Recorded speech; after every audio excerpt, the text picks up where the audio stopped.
Okay, good morning everyone.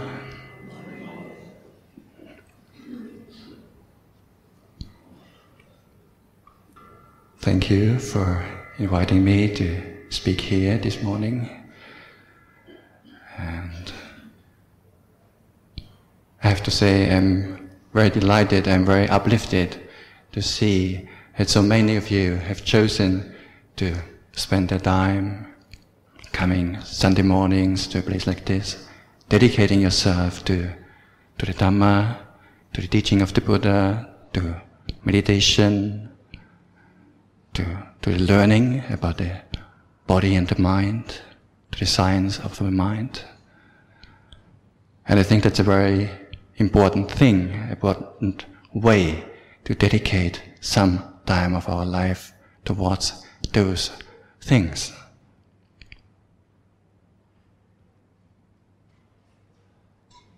In fact, the Buddha recommended one of the things we should frequently recollect and think upon is one question, which he said is Katham bhutasami rattindiva viti padantiti. He said, the days and nights are relentlessly passing. How well am I spending my time? Right? So the days and nights are relentlessly passing points to, obviously most of us, we won't live forever. So we never know how old we will get. So time is passing by very quickly. We say life is short. And everything that is short, scarce, rare to find, has high value. Like even out in the world, you look around, everything that is rare, difficult to get, has very high price, high value. Like gold. Gold is very expensive. Why? Because it's difficult to find. Or jewels. Our life as well, being born as a human being, is not something ordinary, it's something very special. And we should use this opportunity well, because life is short. And that is the second part of what the Buddha said, when he said, the days and nights are relentlessly passing. How well am I spending my time? How am I using this thing, my life? So am I just enjoying myself, just going out, doing this, doing that? Or do I set apart a certain period of time for acquiring of wisdom, understanding, getting rid of defilements, becoming more patient, more forgiving, a good person, acquiring wisdom, meditation? I think that is very important. That's why I said I'm very uplifted that so many of you come here and have the same kind of interest and attitude, which is very special. So congratulations from my side.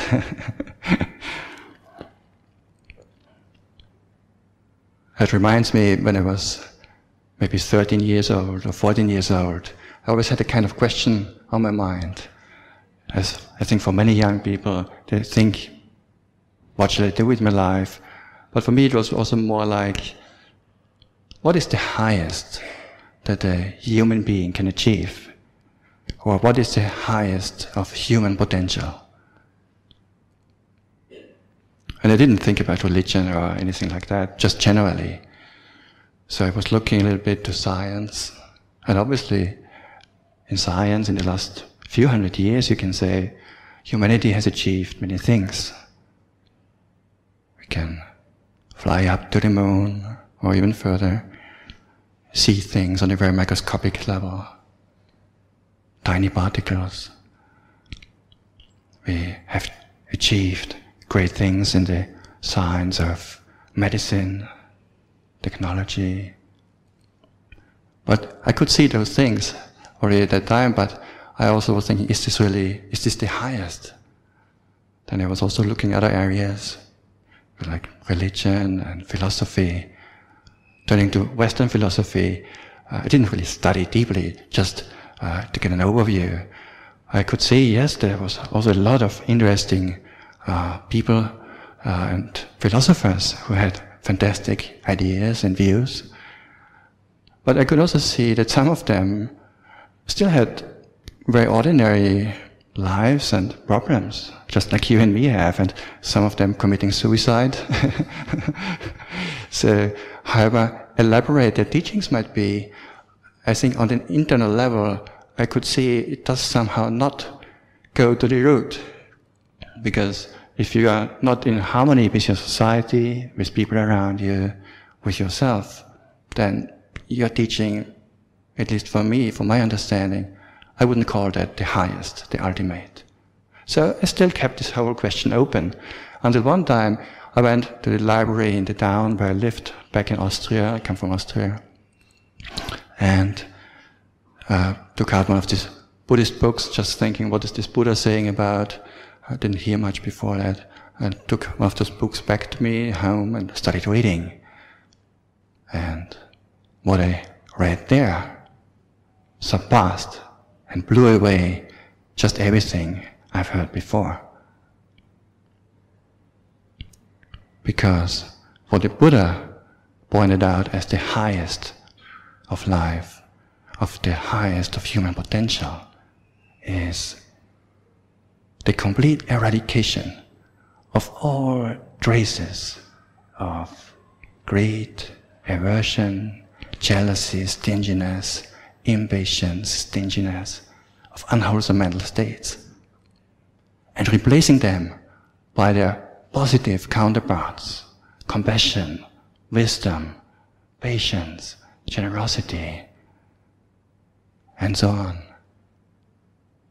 And not just in the sense of restraining oneself, but completely eradicating even the tendency towards unwholesome states. To become kind of spiritual Superman, if you want.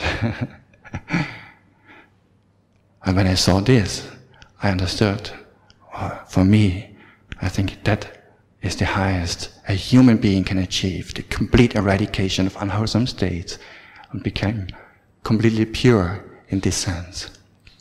And work towards wisdom and compassion, loving kindness, and be in harmony with society and oneself. And I have to say, even up to this day, I have not come anything that surpasses that. I just want to share it with you. It's something that kind of touched me when I was a young boy, young lad. What I want to speak today about is about one of the key Buddhist teachings, which is the concept, the view, the idea of rebirth. I'm sure all of you come here regularly or have heard about rebirth before. You've heard probably a number of talks, have read the discourses partly, and still I think it's important to see and shed light on this topic from different perspectives. That's why I will call the talk today something like scientific rebirth gambling. Okay? Scientific rebirth gambling. So, what do these three terms, science, rebirth, and gambling, have in common? As you can see, the term rebirth stands in the middle. So, that's the key aspect we will focus upon in the next 45 minutes. And science and gambling or betting are just tools how we can approach this topic, alternative tools of how we can shed light on that topic and get to a not only intellectual understanding of what is rebirth, what is karma, but also to and that's an important thing, to an emotional acceptance of that concept. It's one thing to understand it, but another thing really to think, yes, I think that's a good possibility for that, or I can take on that view. It's fully up to us, of course, everybody from where he is, but I would just like to shed light on these two approaches on the topic. I will base our discussion maybe on one discourse, which we find in the Majjhima Nikaya, the middle-length discourses, Majjhima Nikaya number 60, which is called the Abannaka Sutta. Abannaka Sutta. And the discourse blazoned at the Buddha's time, of course, in ancient India, and he was dwelling at a certain town, and he just arrived there, and the villagers living there have found out that Master Gautama, as they say, has come, some kind of ascetic, and they think maybe it's a good idea to seek him out, to ask him some questions and hear to his, and listen to his teachings. So that's the scene, how we find it said in the discourse. I will read out a short passage from the discourse. We might not go through the entire discourse, I don't think there's enough time for that, but I have prepared a few passages from the discourse which are relevant to the topic of rebirth. This translation I'm using here is Ajahn Jeff, Ajahn Thanisaro, who translated this discourse into English, whereby I do not intend to give any kind of priority to one translation or another.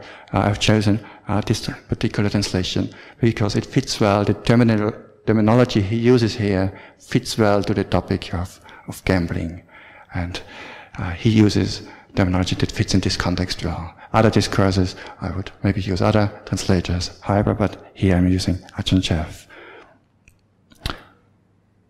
And the Buddha, before he starts teaching, very interesting here, he asks the people who have come here and have become were sitting down and are ready to listen, he asks them a question.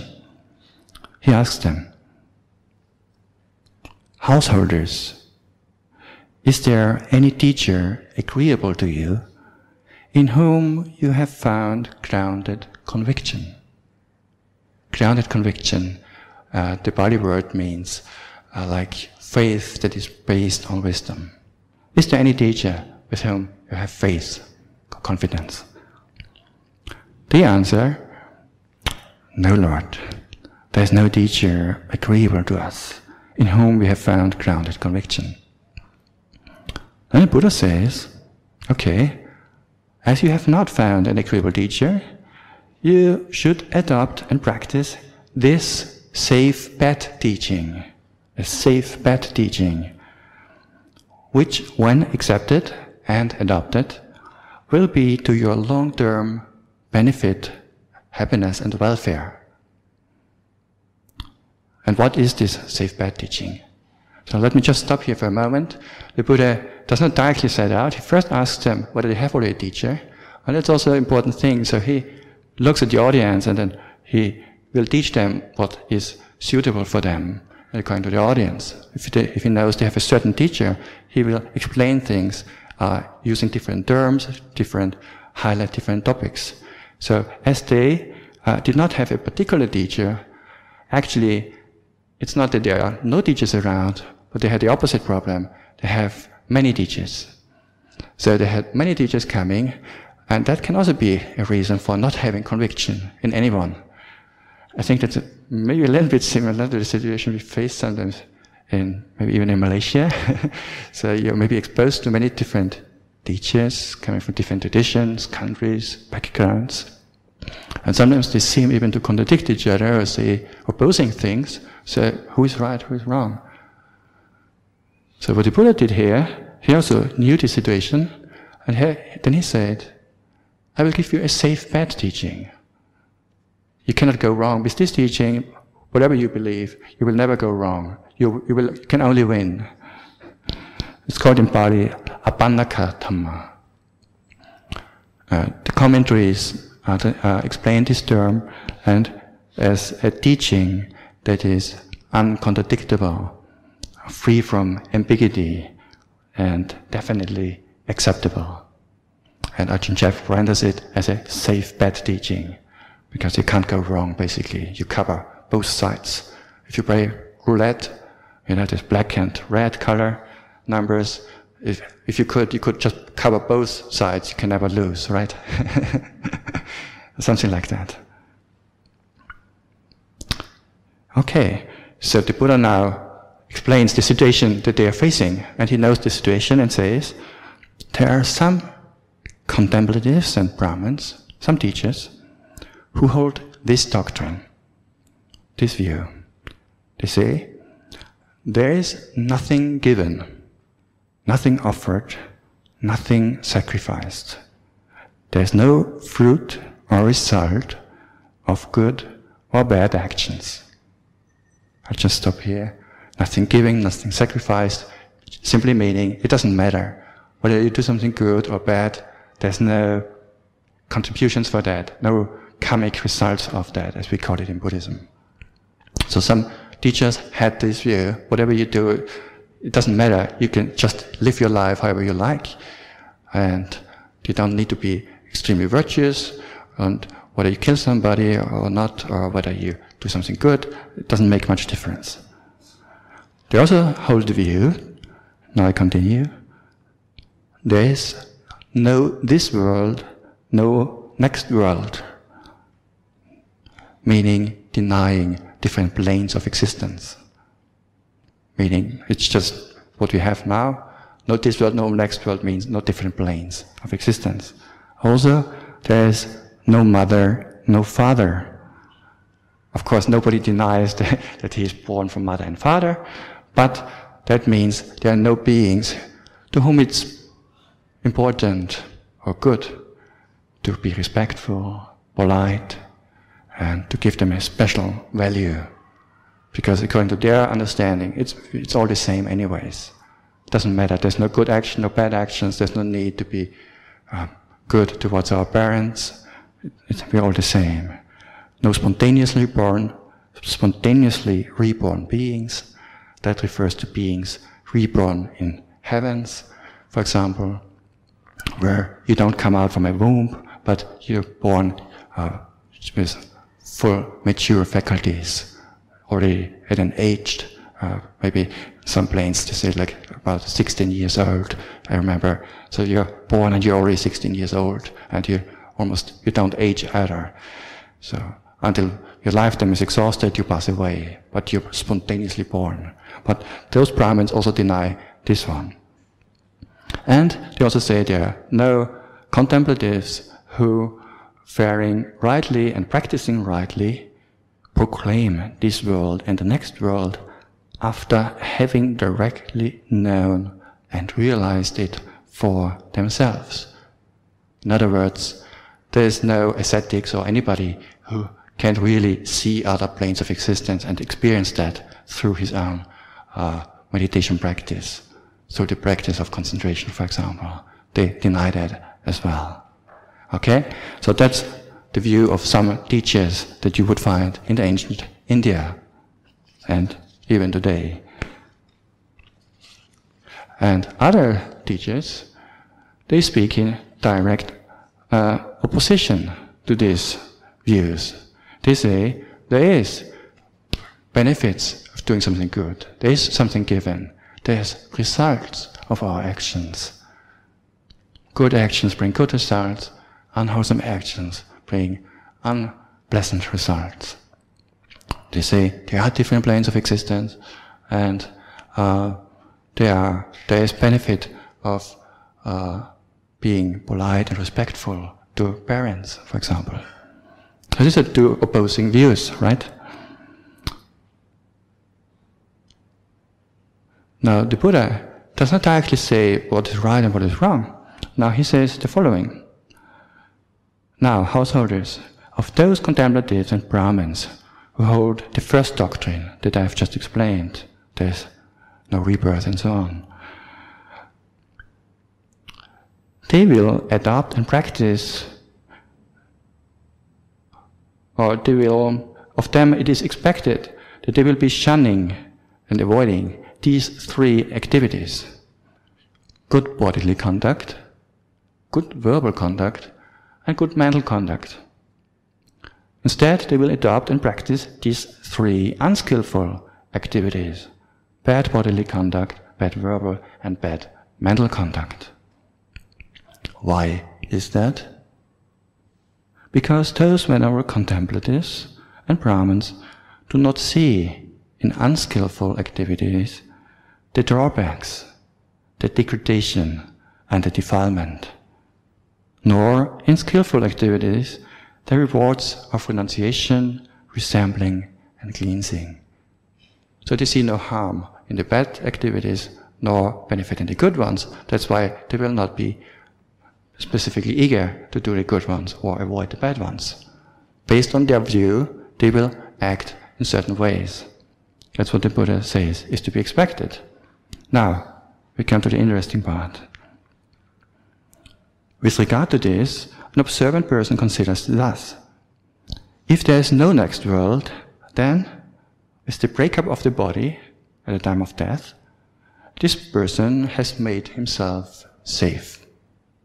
Okay? He holds the view there's nothing after that.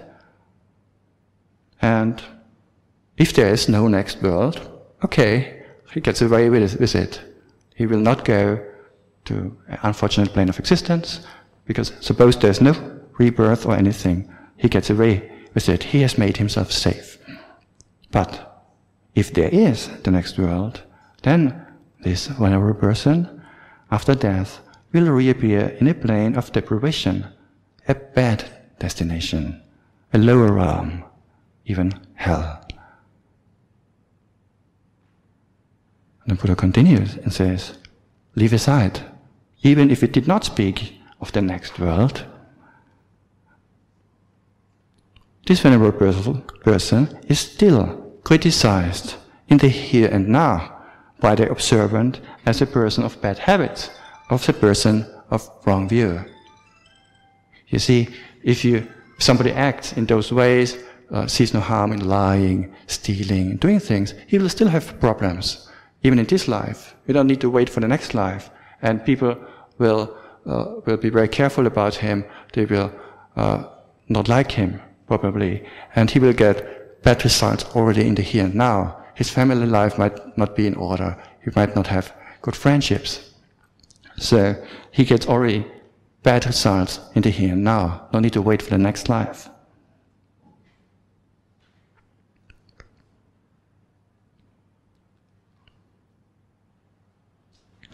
But then the Buddha says, supposed, if there really is a next world, just supposed, we don't know, but then this person has made a bad throw, like in gambling, twice, because he loses here in the here and now, because he's already not the orderly life, and he loses afterwards because he will go down to hell, maybe even.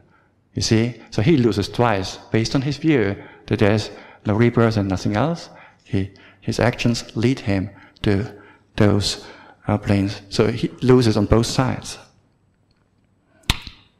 And now the Buddha contrasts him with this person of a second view. So a person who has the view there is rebirth, there is benefit of doing good actions, avoiding unwholesome actions. And of such a person, it can be expected that he acts in according to his views, and if there is the next world, then this person, after breakup of the body, after death, will be reborn at a good plane of existence, maybe as a human being or even in heavenly realms, based on his wholesome actions. And Buddha says again, leave aside the next world, rebirth. Even if you don't speak about the next world, then this person, still in the here and now, has a very ordinary body, a very good life, which is in order, and is praised by others as being a person who is upright, who has principles, who stands to his precepts, and is a good person. So he has benefit already in the here and now. No need to wait for rebirth. And if there is rebirth, then he will win a second time. So he covers both sides, as to say. Like in gambling, he covers both chances. And in his worst case, suppose there's no rebirth, okay, then he has only the benefits in the here and now, nothing lost. Right? So that's a safe bad teaching. That's why it's called a safe bad teaching.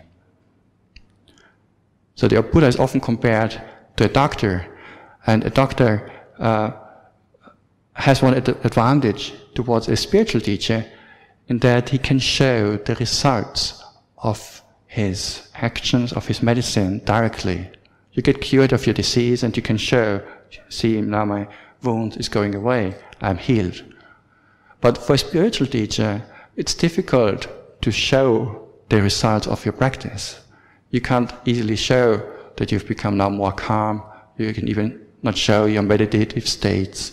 How do you show that to somebody? So you need to use a different way of approaching the topic or of setting forth an argument.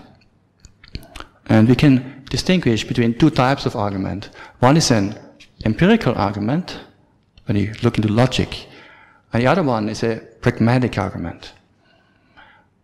Empirical argument is one that tries to prove that statement A, whatever it is, in this case the statement there's rebirth, whether that is right or wrong.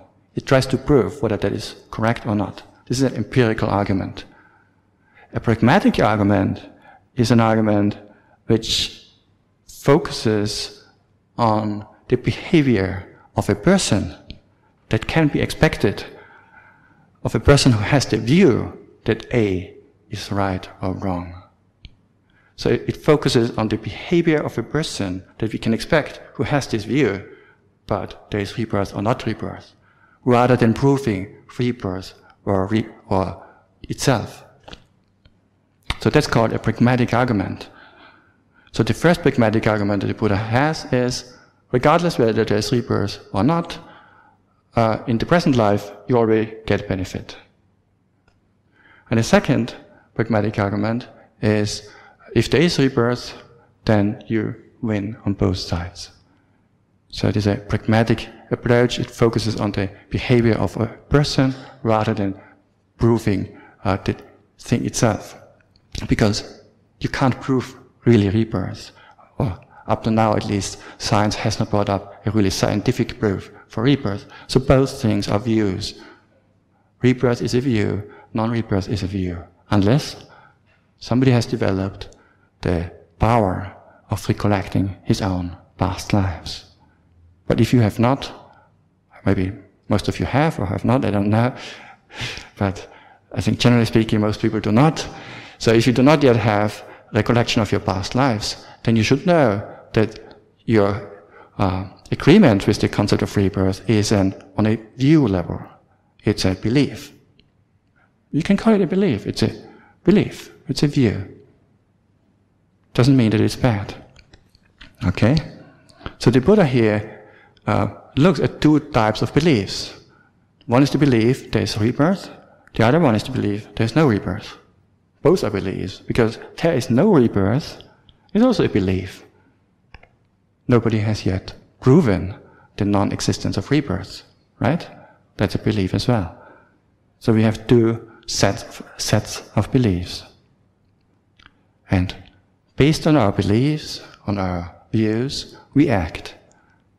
Sometimes consciously, we know, oh, that's my view, but very often, actually, it's subconsciously. Based on all our views, we act in many different ways, and we don't know actually that the views standing behind our actions, which they are, but they do stand behind. Just to give an example, for example, if you or somebody was raised as a child with the idea that animals were given by a supreme force or deity for the sake of human consumption, or to make use by human beings. If any ideology or religions tells people like that, and you're brought up with this kind of belief, yes, animals are here for us humans to make use of that. That's their purpose. They were given by God. If this is your belief, then based on that belief, it is to be expected that sometimes we will act in ways that conform to that belief, that we will make use of animals as if they were given to us. Sometimes we don't even know that this belief stands behind. So we will exploit nature, we will exploit animals, plants, or resources, because we think that's basically our right to do. Whereas if you were raised with the idea that always your mother told you, your grandparents told you, all beings, all animals have feelings as well, they don't want to suffer, we try to be good to them, don't harm animals, then based on this kind of view, we'll have the tendency to have more compassion and loving kindness. It doesn't mean 100% this, 100% that, there are gray areas of course, but that's the tendencies. Another example, somebody has the view that after death everything is over. So without even consciously thinking about it, but based on that view, we act in certain ways. If I think that's the only life, I think it's okay to basically try to get all out of this life what I can possibly get. To get every experience, possibly good or bad, maybe even, and maybe even on the cost of other beings, because it's just this life, it's so precious. It's just this one life. After death, everything is over. If this is my view, then I will act in ways, certainly, which will sometimes infringe on the rights of other beings. And I will see not much harm in that, because I want to get all out of it in this very life. Okay? So based on our views, we form actions, consciously or subconsciously. So, but not all views and beliefs are harmful. There are beneficial ones and harmful ones. Just to give one more example of a harmful view or belief, just a very ordinary thing, like you are in a relationship, a man with a woman, or a man with a man, or a woman with a woman nowadays. cover all chances. So, and suppose one of the two partners, say the man, he's very jealous, or he's always doubting. As soon as his wife is not around, he's always worrying, oh, maybe she's going out with somebody else, or maybe she's flirting with that man over there. And it's just and that can become very strong in some people.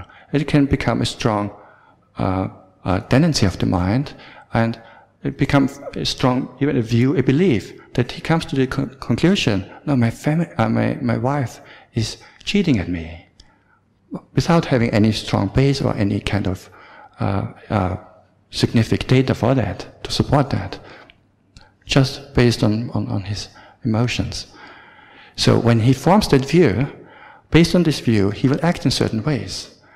And that can be ways like sarcastic speech, speech which gives the partner the feeling of not being trusted. It's a very unpleasant feeling when you feel that other person doesn't trust me. So he will harm that other person because he's giving him the feeling of not trusting him. And he's not doing it intentionally. It's just because he himself feels like that, because that's his view, that's why he acts in this way. Or he might even go to the extent of checking other person's letters or emails nowadays. Yeah, all these things have happened. Just based on the view that the person might be cheating at me. And he might even destroy his relationship. It can go to that extent. So based on the views, it doesn't stop with views. Views trigger speech, thoughts, speech, and actions based on our views.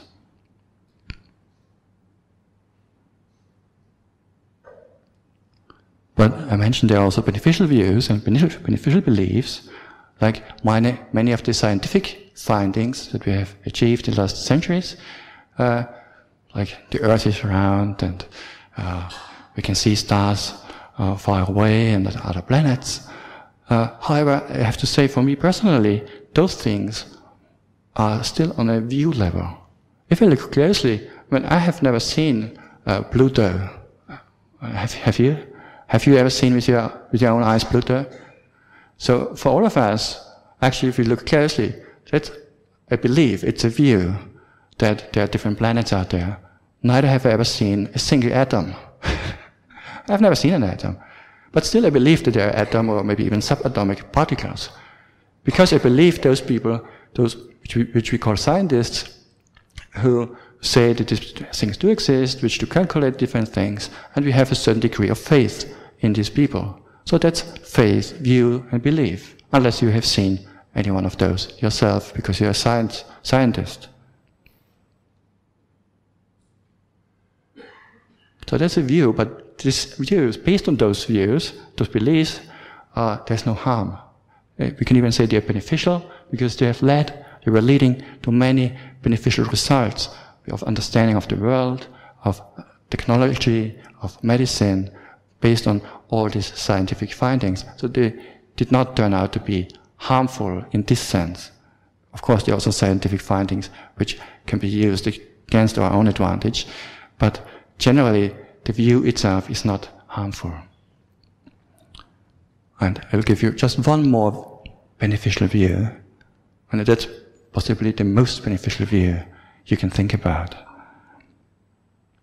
It's the view that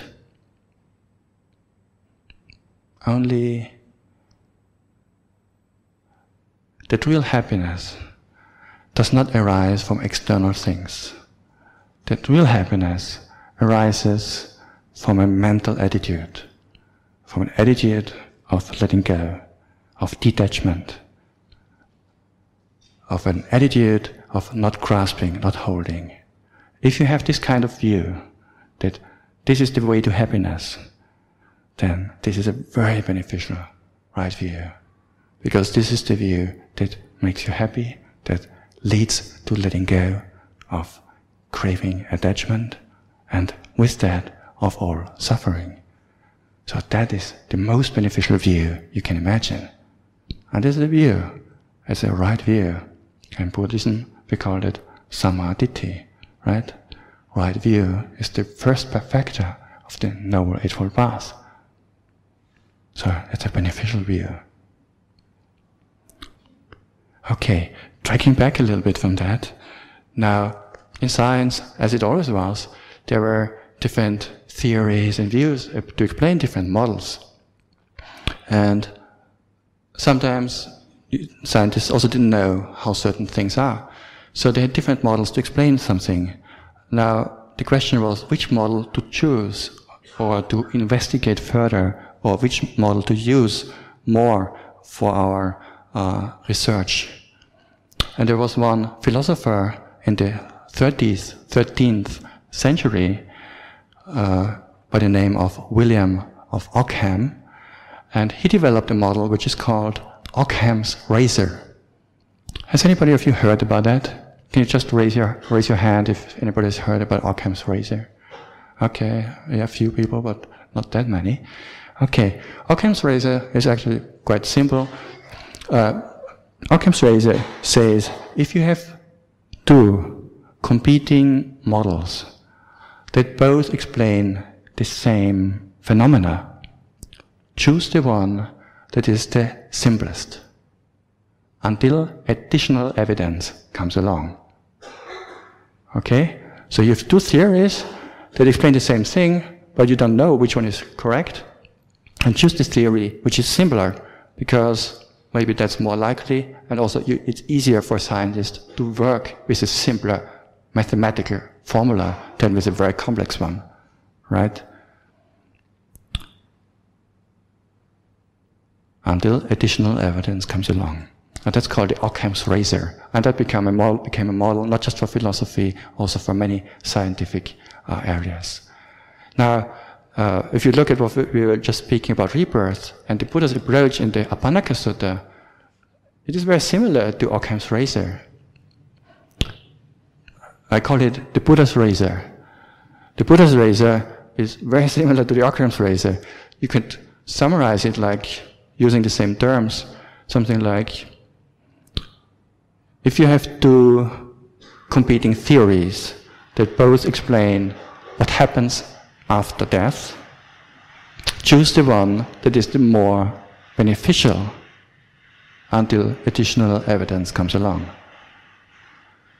Because that was the Buddha's, what he was pointing out. Choose the one that is more beneficial. Which one you will get the benefit in the present life, and if there is a next life, then also in the next life. So you have two theories. Choose the one, because you can't prove either. Choose the one that is more beneficial. That's what I call the Buddha's razor. Okay?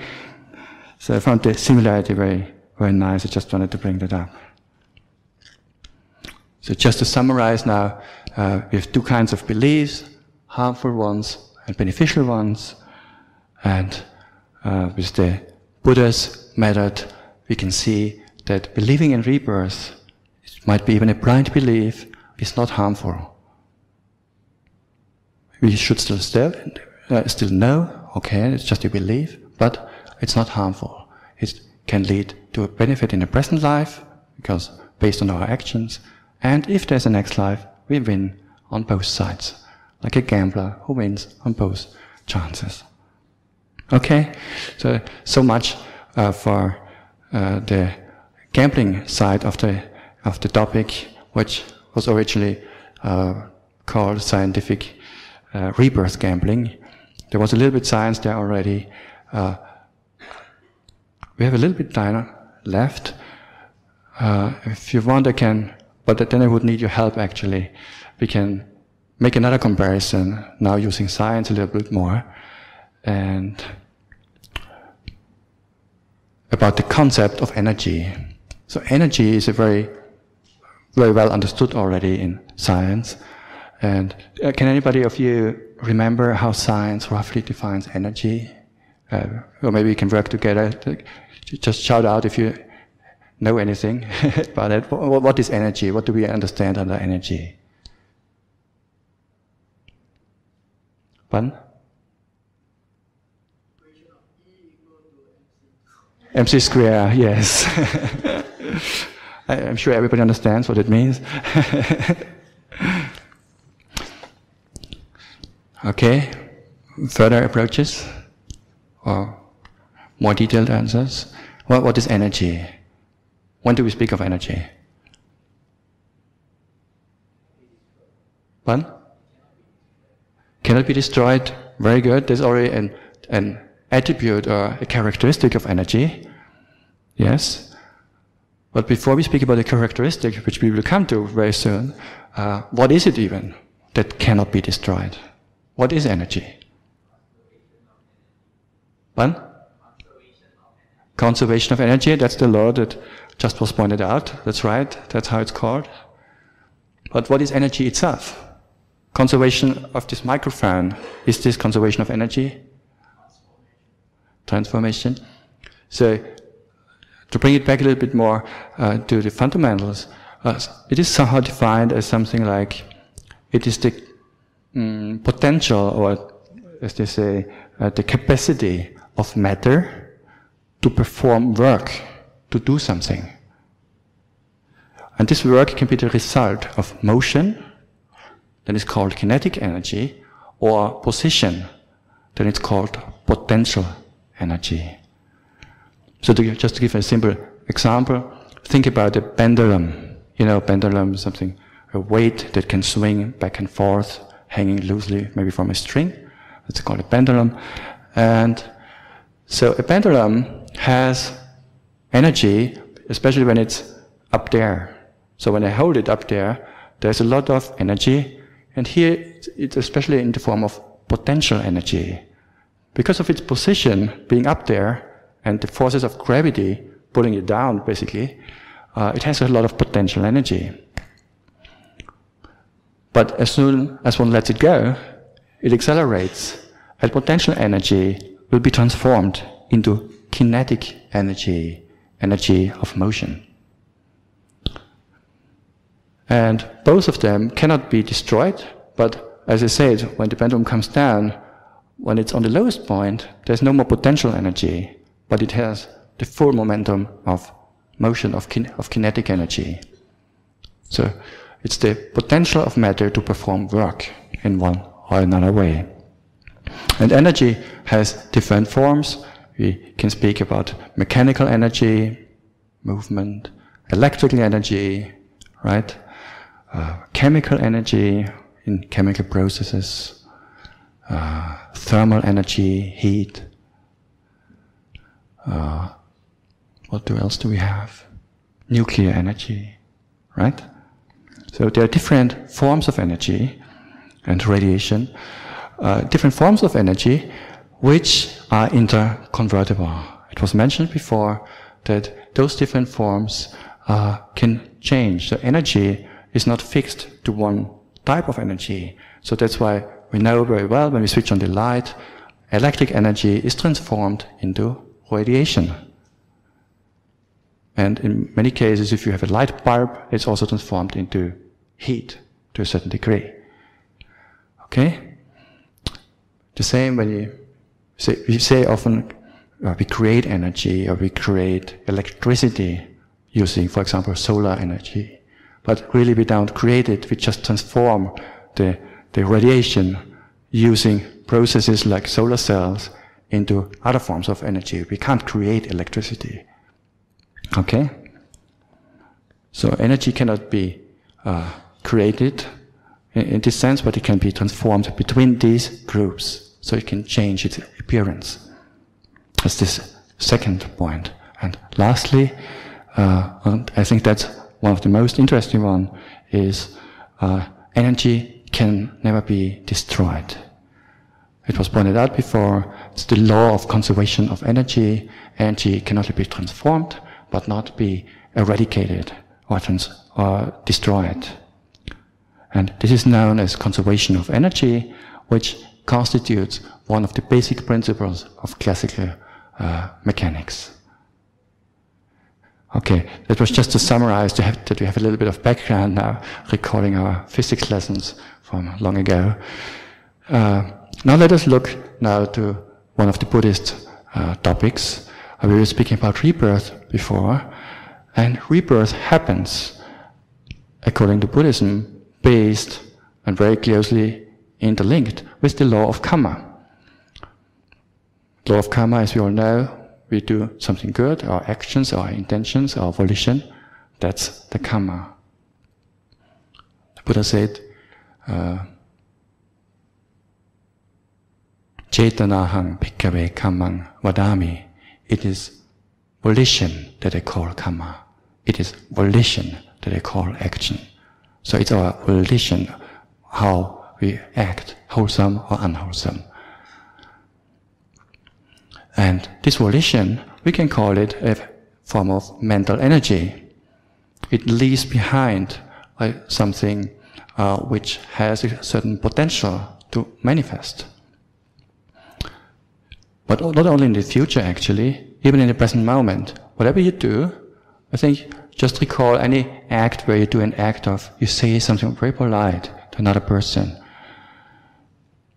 or you praise another person, which is a good karma on your side. You're doing a wholesome act, you're encouraging somebody else to do something good, for example, which is wholesome karma, kusala karma.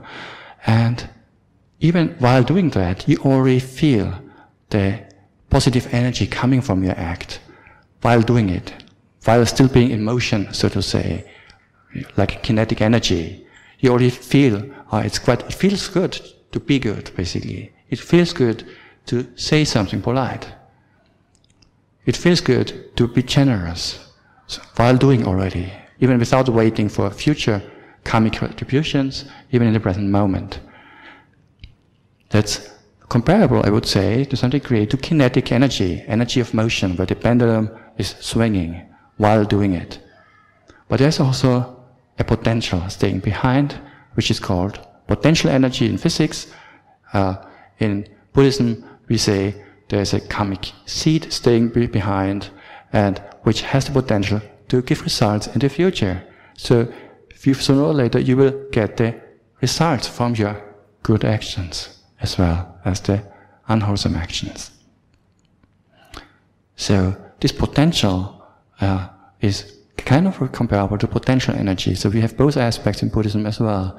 We get the immediate psychological result of our actions, feeling good or not so good about what we are doing, but also the karmic contributions, maybe in this life or even in the next life, being reborn in a good plane of existence or not such a fortunate one. Coming to the second one, we spoke before that energy can be converted between these different classes. In Buddhism as well, we speak about the different actions, bodily, verbal and mental action. Often you have a thought first, and based on your thought, that kind of gets transformed into speech. You think something and then you speak out of the thought that you had. And sometimes it doesn't even stop here. We go on and act in certain ways.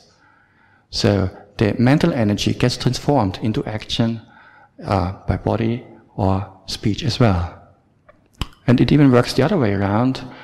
Like in psychology, sometimes they make experiments, people just taking on a posture, like just a bodily posture, which symbolizes, say, confidence or even dominance, something like a very upright posture, a domineering posture, maybe making also physically, making a fist, just for a few seconds. You do that alone in your room at home, and you will see immediately afterwards, there's an effect on your mind. Just doing the posture can trigger a mental reaction to that, and you might feel more confident, more stable somehow. So this is how the bodily energy, so to say, can be transformed into verbal results of verbal energy, mental energy.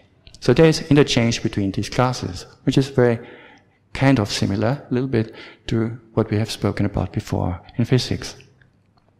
And the third one, I think that one is the most important one from the Buddhist perspective, is that whatever action we do, the energy is not destroyed. The energy has a potential to ripen in the future and it cannot be destroyed.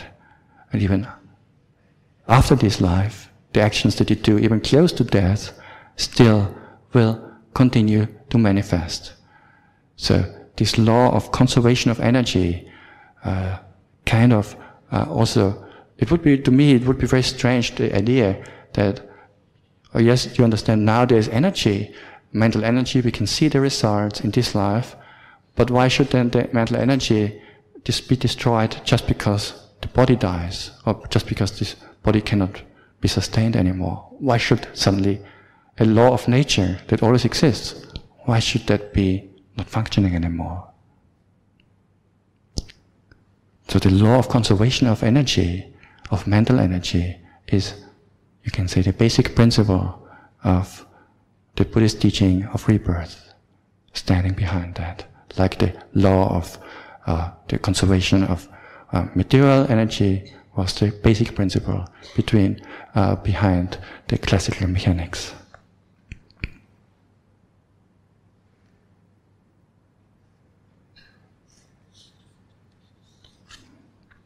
So somebody might raise the question, then how is it then with an enlightened being, with an arahant?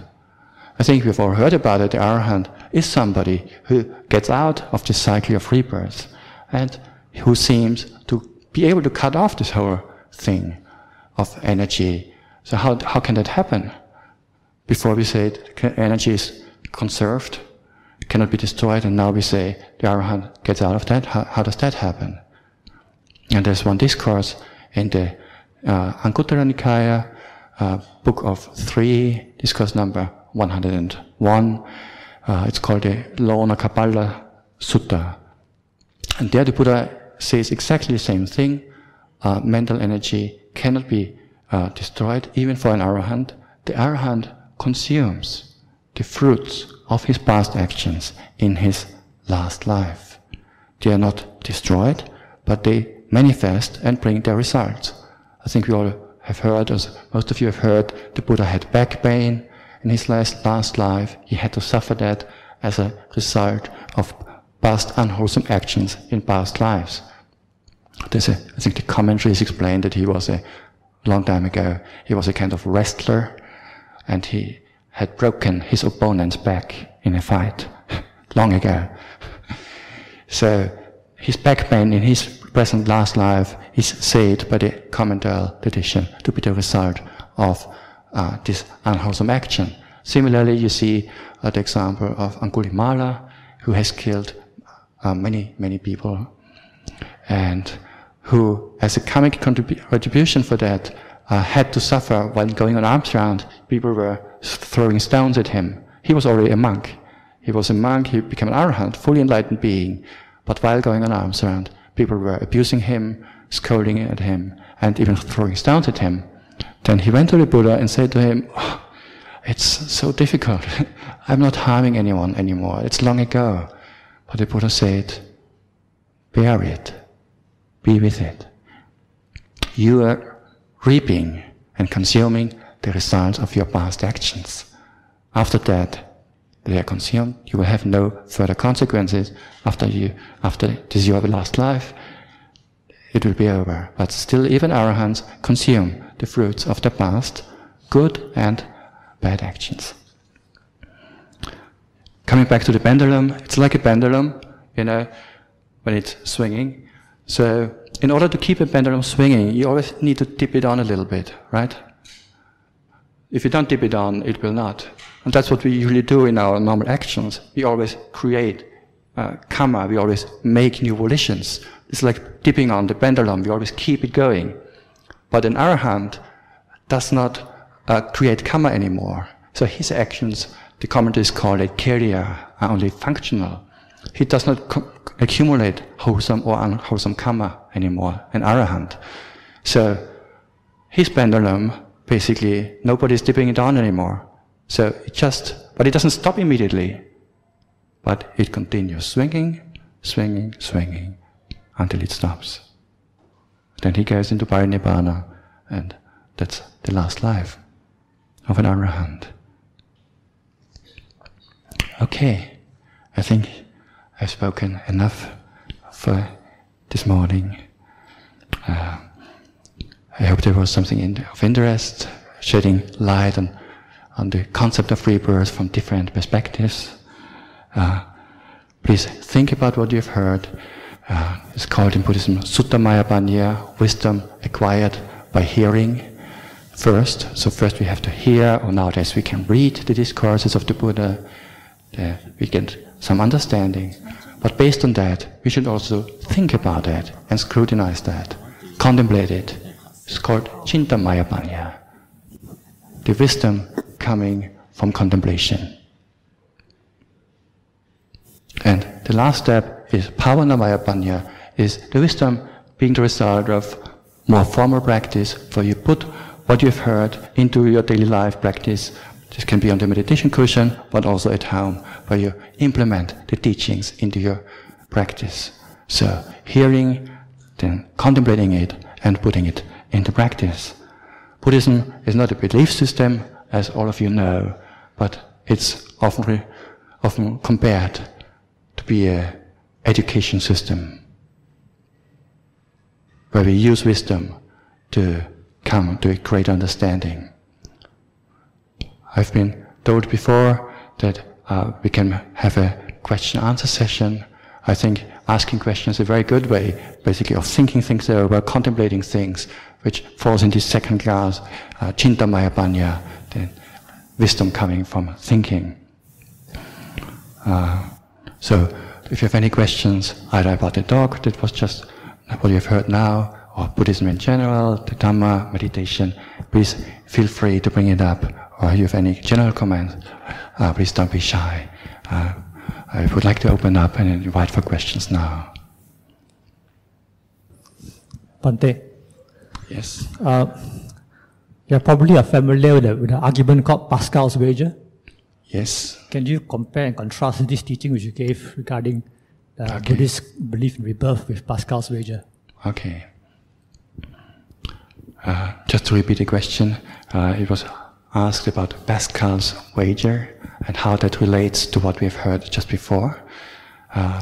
Pascal is a 16th century Western scientist, also philosopher and mathematician. So he used whatever was available, and a very knowledgeable man, also very influential in Western thought. And Pascal came up with a very interesting model, touching on the very same subject that we were speaking about, but you have to know he was immersed in Christian culture, and he was speaking about whether there is an afterlife or whether there is heaven or not. And he said basically, now he would suggest, according to reason and logic, that if you don't believe in what the church says, the Christian church says, if you don't believe in Jesus or in God, you will be going to hell, right? And if you do believe, you will be reborn in heaven. Now, looking at that, he came out with the following conclusion. So if you take up the belief that God does not exist, then if it's not true, okay, never mind. But if it's true, then based on your belief, you will go into hell. So you will be losing. But then he also says, suppose you take on the belief that there is God and there is heaven, and based on that belief, you will be going to heaven. So you can only win with this belief. And so he suggested you cannot lose with the belief in God. You just believe in God. It's statistically, mathematically, the better choice to gamble. Basically the same thing as we had just before. In fact, I have it in my notes, I just didn't bring it up. I have Pascal's Vega. I was thinking about it before as well. And he came to the same conclusion and suggested to the people in general, it's good to believe in God because you can't lose with that belief. So that's the whole thing in a nutshell. However, interestingly, the Christian church, I think it was the Catholic Church, reacted to Pascal's Vega, and they released, I think it was an official statement, that for those people who believe in God based on Pascal's Vega, for those people, God has reserved a special place in hell.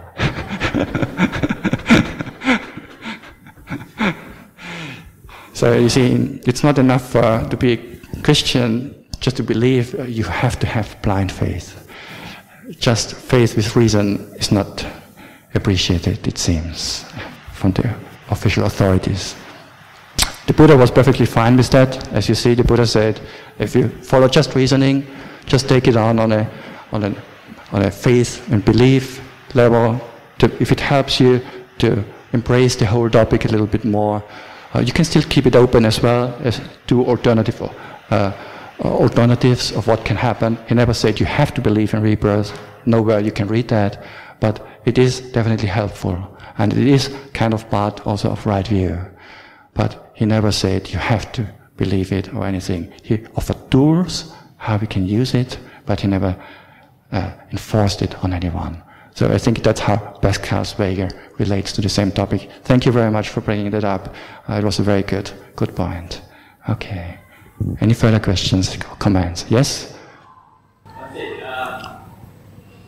Buddha is going to be born the next rebirth.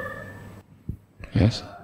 This feeling has nothing to do with me. So from a selfish point of view, one who is selfish will think, why should I care? After all, his or its feeling is not me.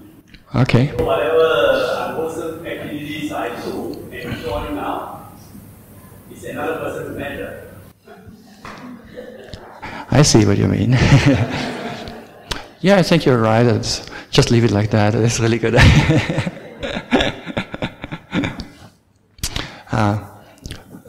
This question implies an assumption, and it uses two different models and mixes it up in one thesis, which one is the model of conventional truth, of conventional language, and the other one is the one of ultimate reality. Now, conventionally speaking, we speak of I, you, mother, father, and we are born and we are dying, and there's a being who gets the results of the actions. That's correct. It's still called satya, conventional truth. It's not wrong, but it's a conventional way of looking at it. In ultimate truth, and that was also what the question implied, because the ultimate truth says there's just 5 aggregates. There's no me, no myself, no soul that goes from one life to another life.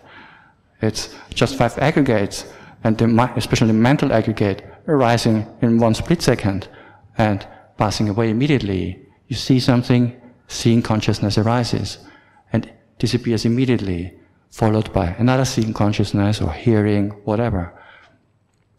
So there's just this continuity. So there's no self to be found anywhere. I don't have enough time now to go in detail with the anatta doctrine.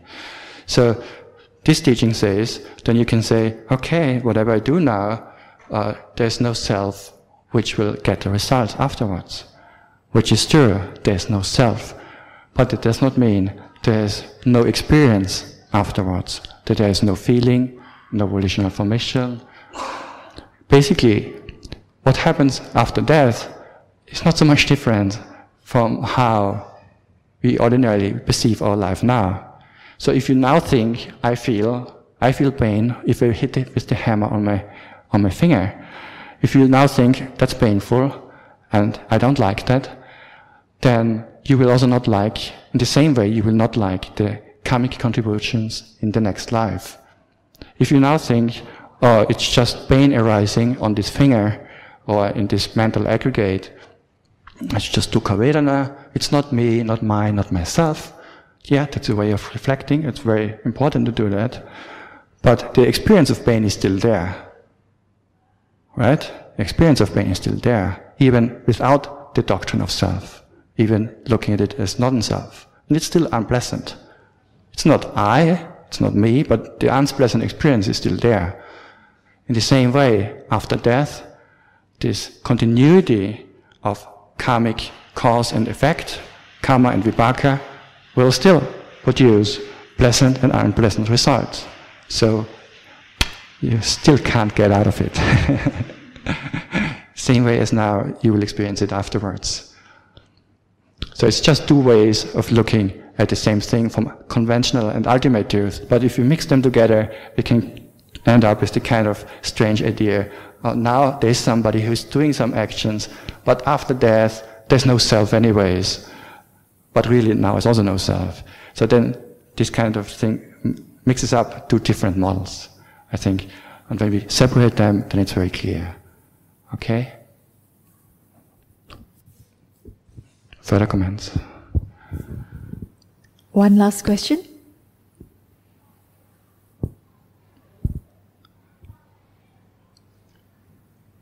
Maybe just a comment, Venerable.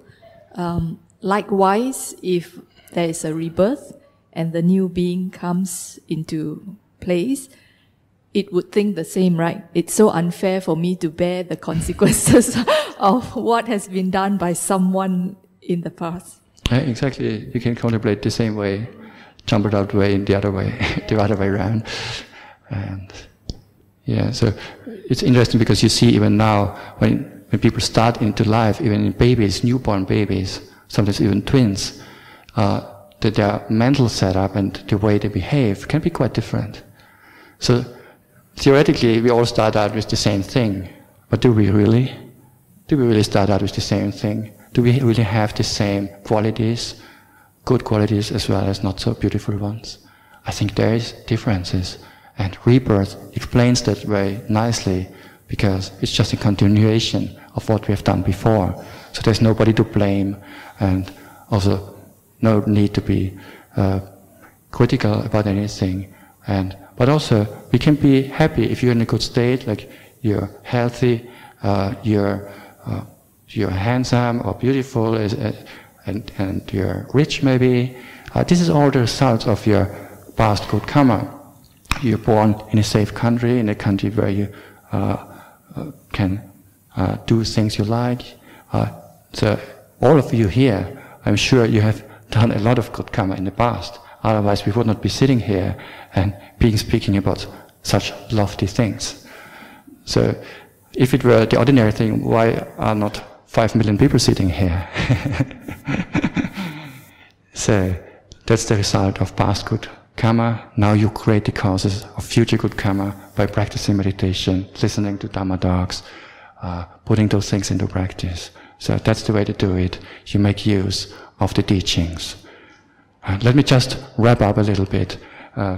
We were speaking at the beginning about human potential. What can we do with our life? What is the ultimate, most important thing? How should we use our time? We're speaking about the Buddha's so-called safe bet teaching on rebirth. Yes, where you can never lose, you can only win. But different forms of beliefs, beneficial beliefs or harmful beliefs. And the most beneficial belief that real happiness comes from letting go of attachment. Second noble truth, letting go of craving. Very beneficial belief, very beneficial view. We spoke about Occam's razor, cutting through different views. We spoke about the Buddha's razor, cutting through other views.